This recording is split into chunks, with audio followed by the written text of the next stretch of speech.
وَكَذَلِكَ جَعَلْنَاكُمْ أُمَّةً وَسَطًا لِتَكُونُوا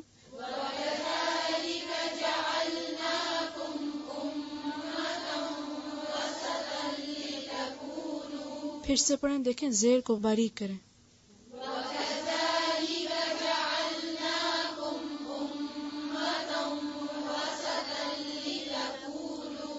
وسطا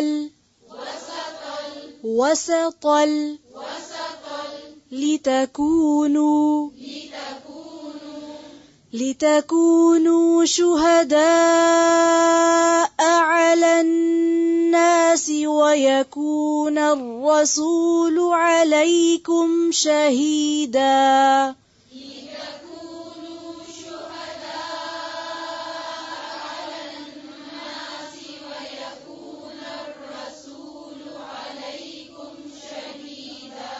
پھر سے پڑھیں، ایک ہاتھ میں قرآن پاک ہو، دوسرے ہاتھ میں پینسل، اس کے علاوہ اور کوئی چیز نہ ہو. سب اپنے آپ کو ایک مرتبہ چیک کریں، کیونکہ اگر اور ڈسٹریکشنز ہوں گی تو پھر ہم سیکھ نہیں سکیں گے، توجہ نہیں کر سکتے. پھر سے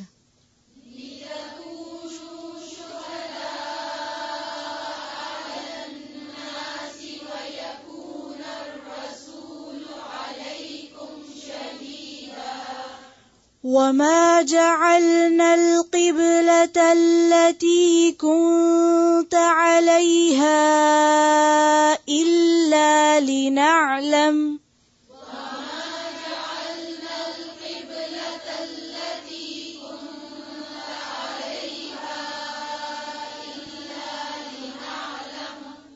پھر سے پڑھیں كُنْتَ عَلَيْهَا.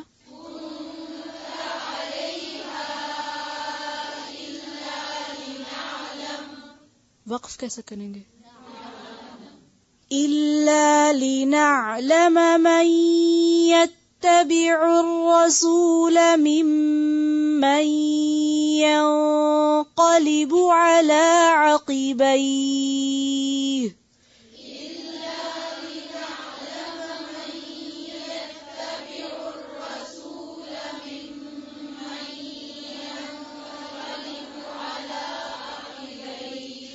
إِلَّا لِنَعْلَمَ مَن يَتَّبِعُ الرَّسُولَ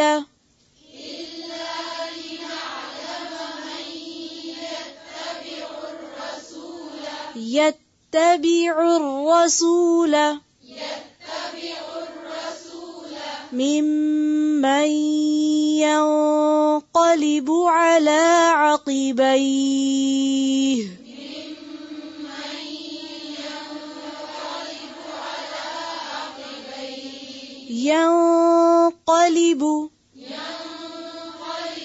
ينقلب على عقبيه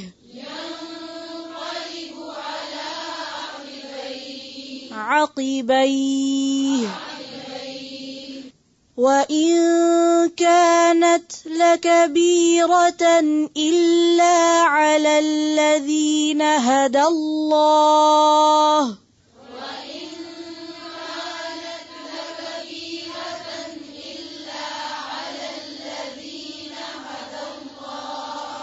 وَمَا كَانَ اللَّهُ لِيُضِيعَ إِيمَانَكُمْ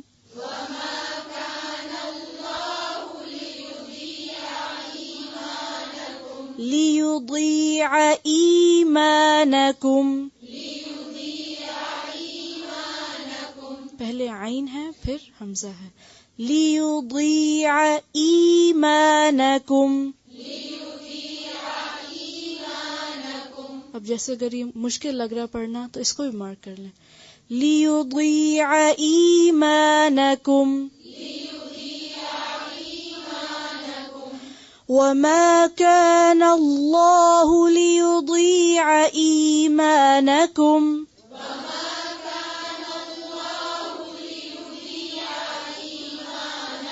عین کے جو زبر ہے اس کو لمبا کھینچیں گے. پھر سے پڑھیں.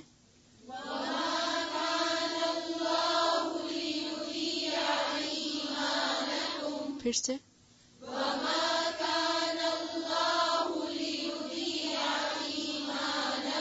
لِيُضِيعَ إِيمَانَكُمْ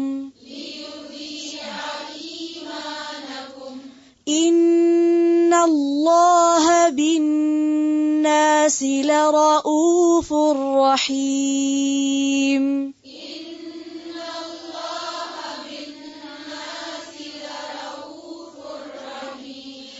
إِنَّ اللَّهَ بِالنَّاسِ لَرَءُوفٌ رَحِيمٌ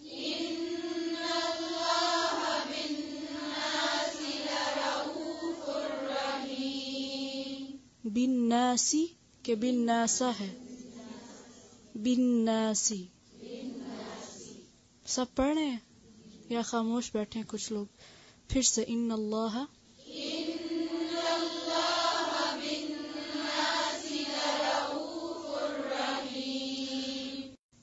وَكَذَلِكَ جَعَلْنَاكُمْ أُمَّةً وَسَطًا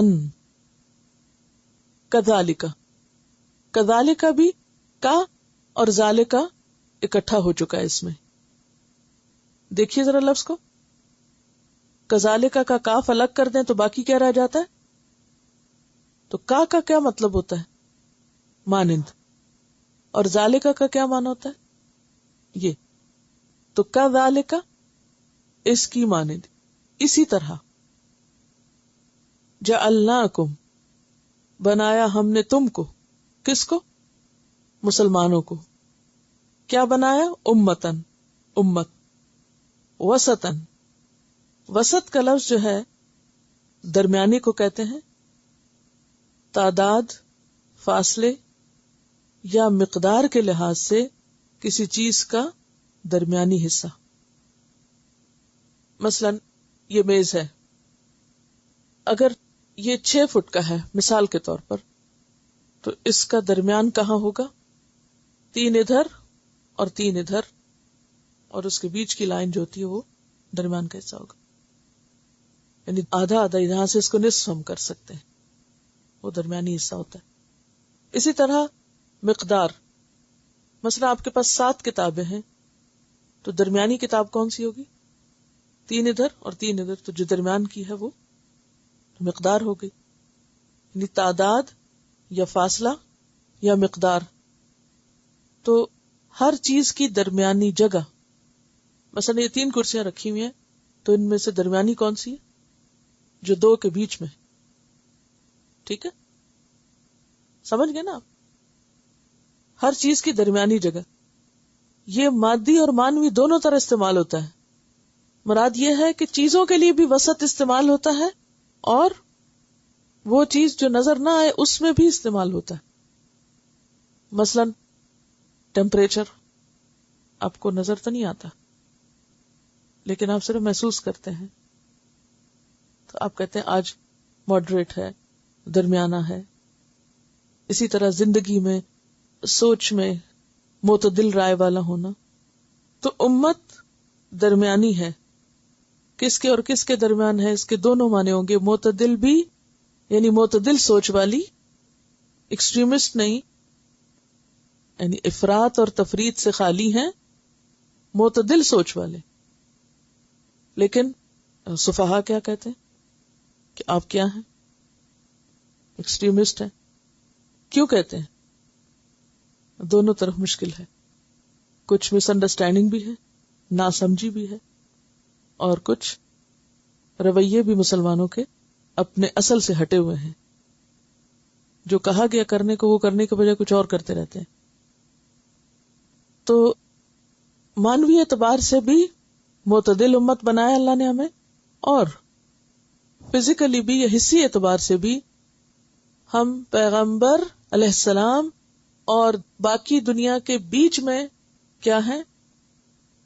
وہ ایک لفظ شاید بولتے ہیں وایا میڈیا. وایا میڈیا کس کو کہتے ہیں؟ یعنی ایک طرف کیا ہے پیغمبر اور دوسری طرف کیا ہے دنیا.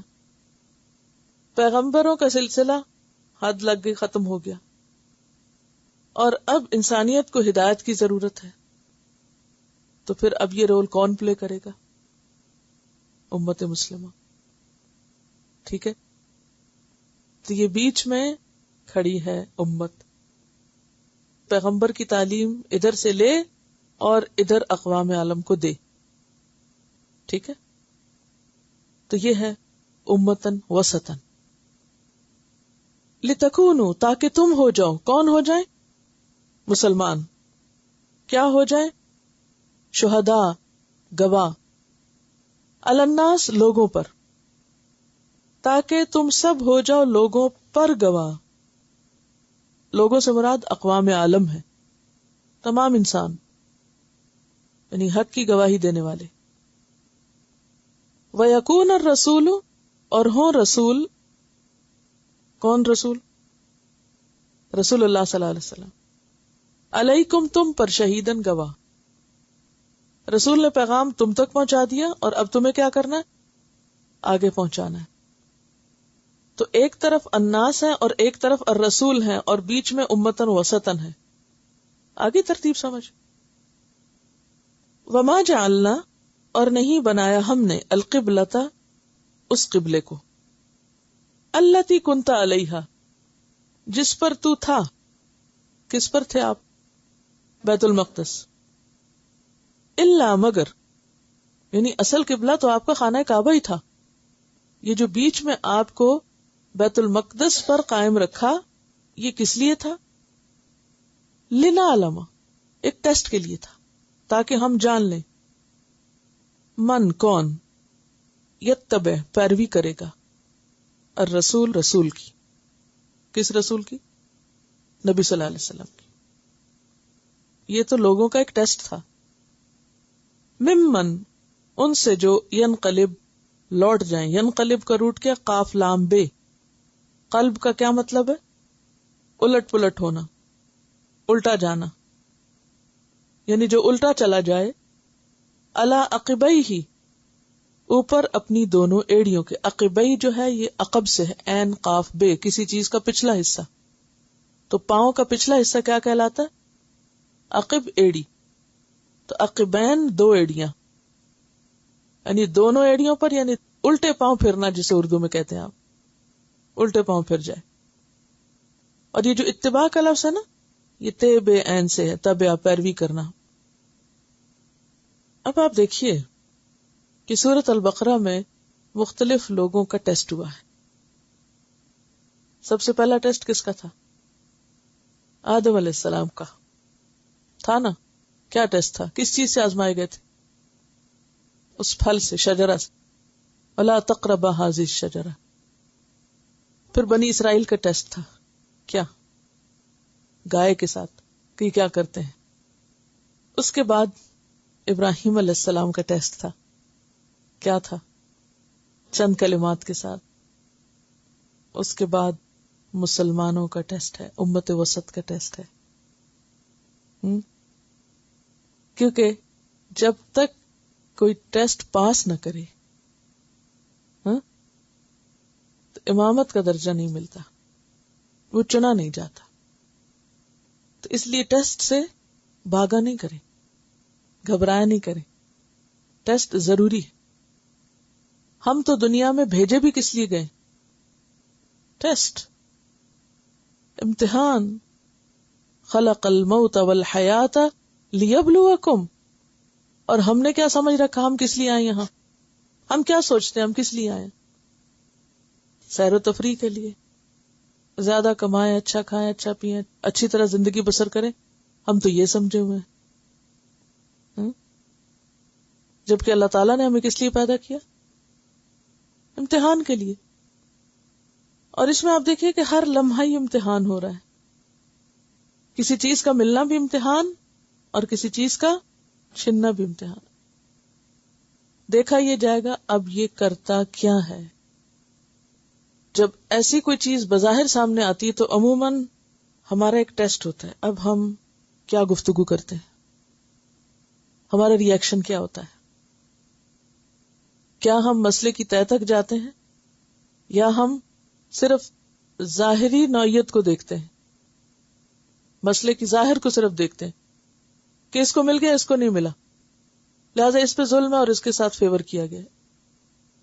عموماً اعتراض کون کرتا ہے؟ جو معاملے کو سمجھتا نہ ہو. معاملے کی حقیقت کو جب ہم نہیں سمجھتے تو اعتراض ہم کرتے ہیں، حالانکہ اس مسئلے کا حل کسی نہ کسی طرح ہوتا ہے. عام روزمرہ زندگی میں بھی ہمارے ساتھ ہر وقت ٹیسٹ ہو رہا ہے، ہر وقت ٹیسٹ ہو رہا ہے. ایک ایک قدم پر امتحان ہے، کدھر قدم اٹھا کے رکھتے ہیں، ادھر کو جاتے ہیں ادھر کو جاتے ہیں، کس بات پر کس طرح ریئیکٹ کرتے ہیں، کس بات کو کس طرح لیتے ہیں. یہی امتحان ہے. اگر کسی نے سمجھداری کا ثبوت دیا اور وہ معاملے کی تہ تک پہنچ گیا تو اس کا رویہ کیا ہوگا، عمل کیسا ہوگا؟ درست. کیونکہ عمل کا انحصار کس پر ہے؟ سوچ پر ہے نا. جو بات آپ کو جیسی سمجھ آئے گی آپ بولیں گی بھی ویسے، آپ کریں گے بھی ویسے.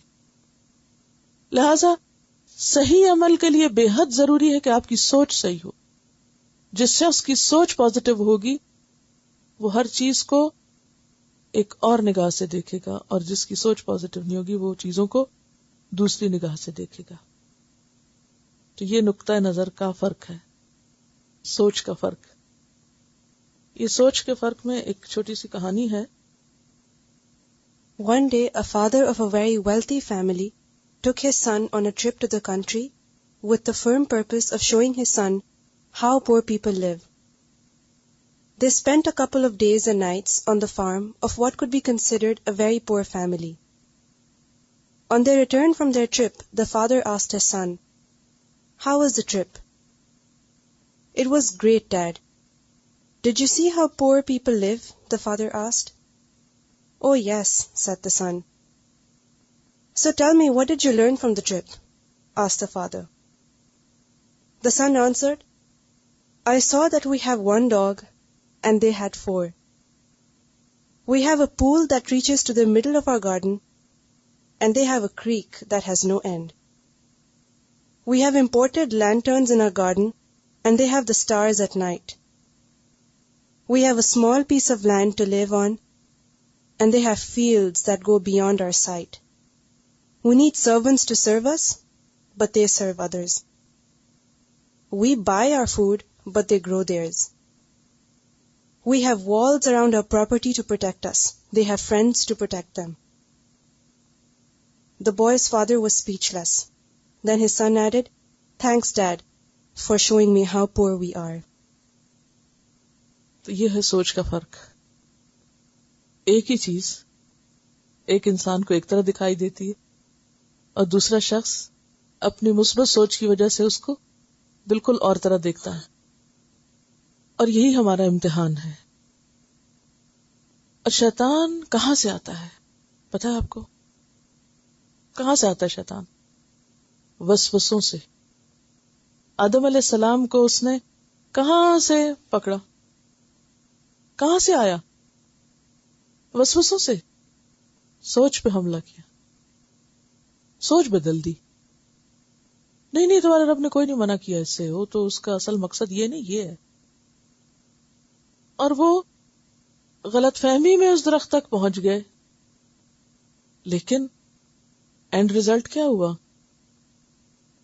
اس امتحان میں کامیابی تو نہیں شو کی گئی نا. وہاں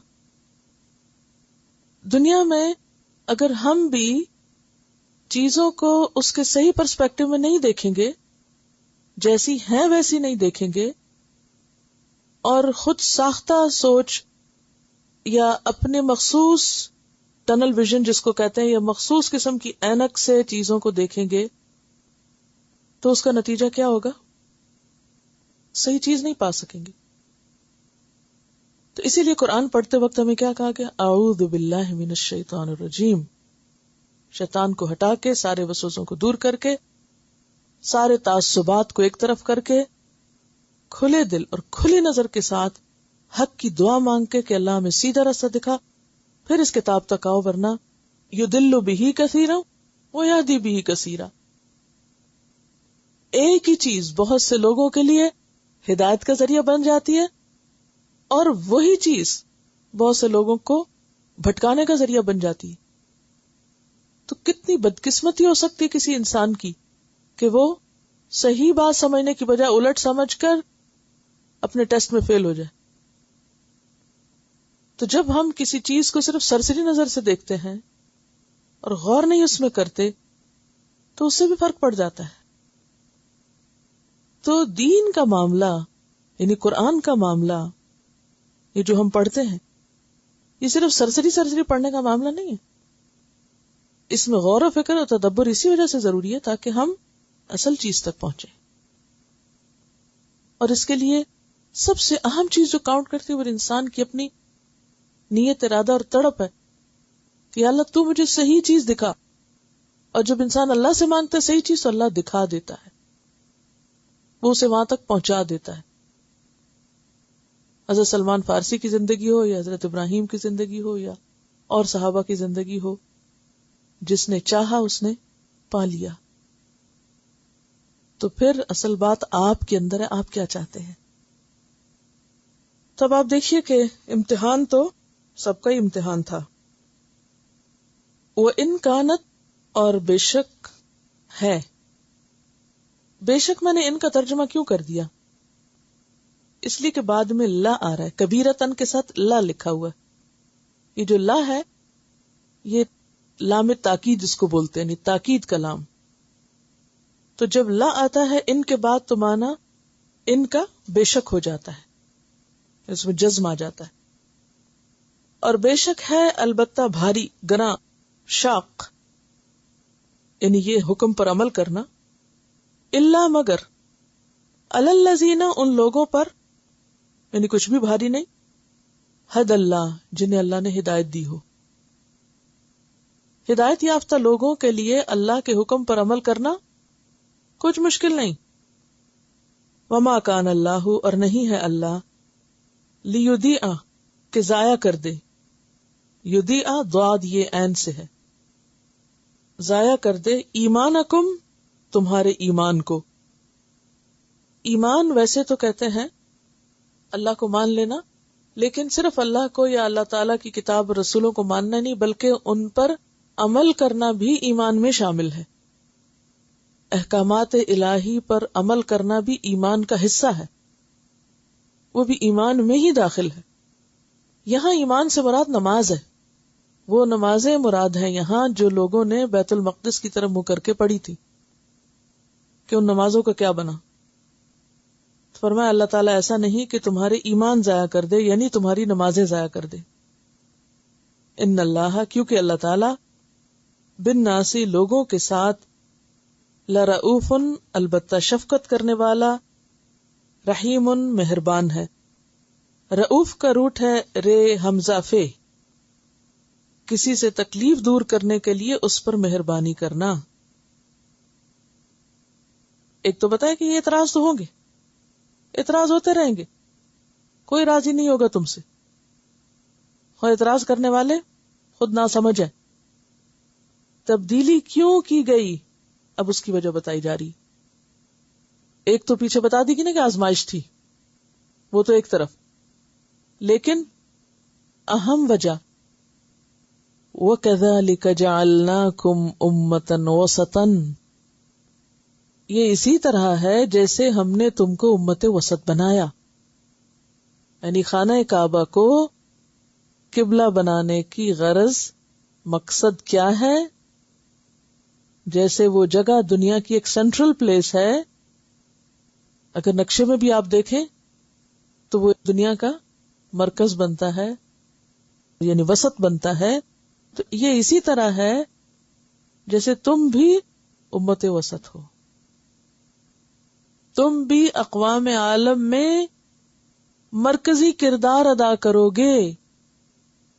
اس لیے تمہیں وہ قبلہ دیا گیا تاکہ جس طرح وہ گھر تمام انسانوں کے لیے ہدایت کا باعث ہے.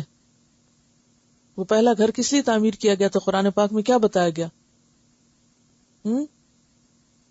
ان اول بیت وضع للناس للذی ببکۃ مبارکا وہدی للعالمین.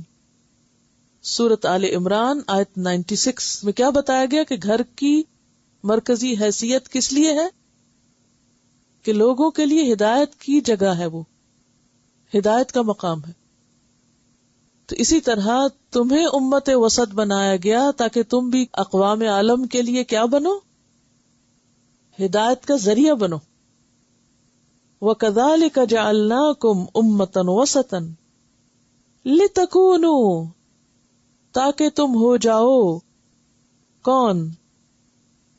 یعنی مسلمان کیا ہو جاؤ؟ شہداء علی الناس، سارے انسانوں پر گواہ، سارے انسانوں کے لیے ہدایت کا پیغام دینے والے، ہدایت کا ذریعہ. جیسے کہ آپ جانتے ہیں کہ انسانی تاریخ کے دو بڑے دور ہیں. ایک دور وہ ہے جس میں انسانوں کی ہدایت کے لیے اللہ کی طرف سے پیغمبر آتے تھے، ٹھیک ہے نا. آدم سے لے کر محمد صلی اللہ علیہ وسلم تک جتنی بھی قومیں گزری، اللہ تعالیٰ نے ان کی ہدایت کے لیے کوئی انتظام کیا یا نہیں؟ کیا کیا؟ پیغمبر بھیجے، کتابیں بھیجی. قرآن پاک میں آتا ہے وَإِن مِّنْ أُمَّةٍ إِلَّا خَلَا فِيهَا نَذِيرٌ، اور کوئی امت ایسی نہیں گزری کہ جس میں کوئی نہ کوئی ڈرانے والا نہ آیا ہو. اللہ نے ہر دور کے انسانوں کے لیے ہدایت کا انتظام کیا، ہر جگہ کے انسانوں کے لیے کیا. اور یہ بھی آپ سب کو پتا ہے کہ رسول اللہ صلی اللہ علیہ وسلم پر آ کر نبوت ختم ہو گئی. نبوت تو ختم ہوئی، کار نبوت ختم نہیں ہوا. اب انسانی تاریخ کا دوسرا مرحلہ شروع ہو رہا ہے. اس مرحلے میں جب دین مکمل ہو گیا، قبلہ متعین ہو گیا، امت مسلمہ کو ایک مرکزی حیثیت مل گئی، اب کار نبوت نبیوں کے ذریعے نہیں، کس کے ذریعے کرایا جائے گا؟ امت محمد صلی اللہ علیہ وسلم کے ذریعے، امت وسط کے ذریعے. سمجھ گئے آپ اس بات کو؟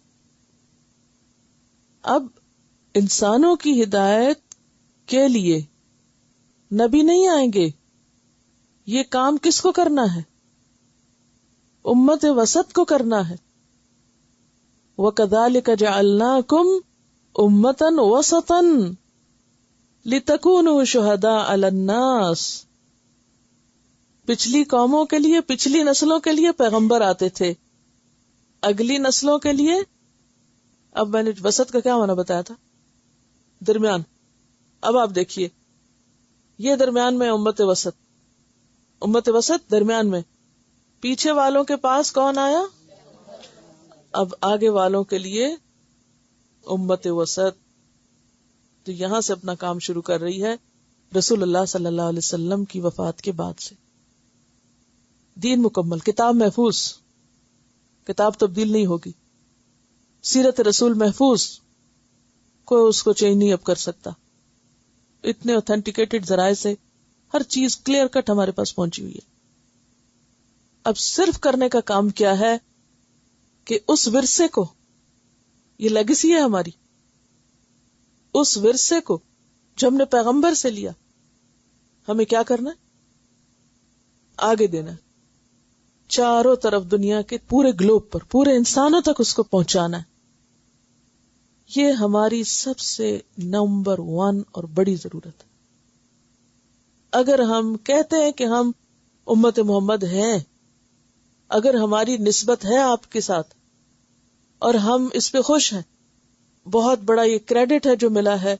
بہترین امت، وسط کا ایک معنی بہترین بھی کیا جاتا، بہترین امت. تو پھر بہترین اسی وقت ہوگے جب یہ کام کرو گے. اور اگر تم نے یہ کام نہ کیا اور باقی سارے کام کرتے رہے، تو پھر قیامت کے دن لوگ تمہارے خلاف گواہی دیں گے، تم پکڑے جاؤ گے وہاں. اب دیکھیے کہ ہر انسان کے لیے بحیثیت انسان ایک اہم ذمہ داری ہوتی ہے.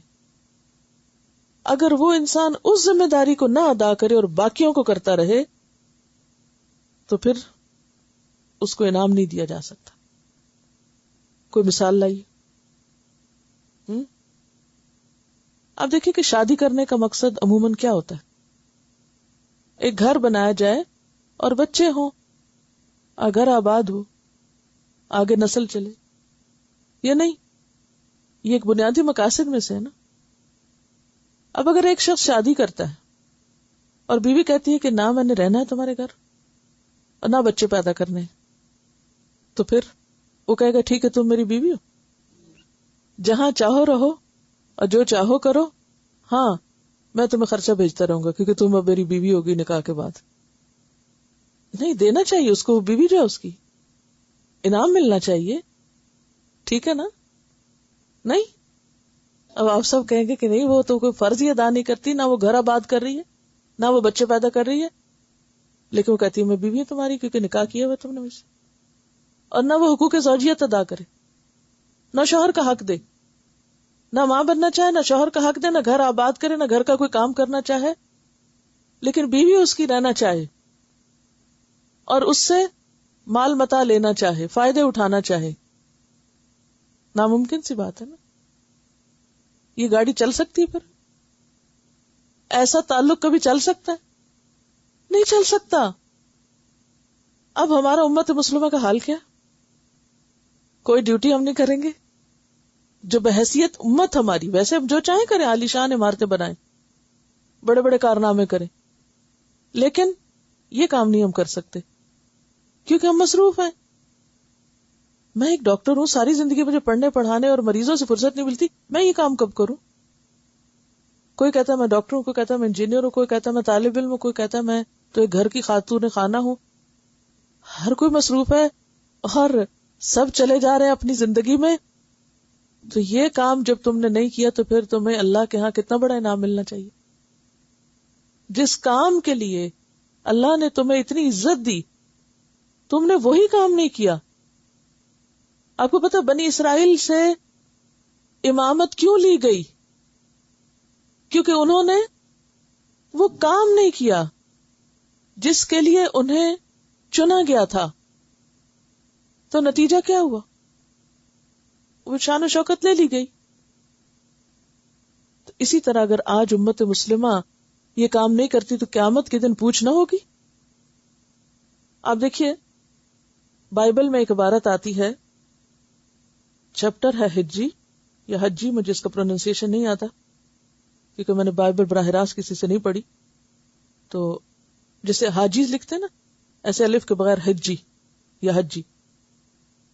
اس میں آیت 1 سے 10 تک، میں نے صرف ایک آخری آیت چنی کیونکہ پیراگراف کافی بڑا تھا.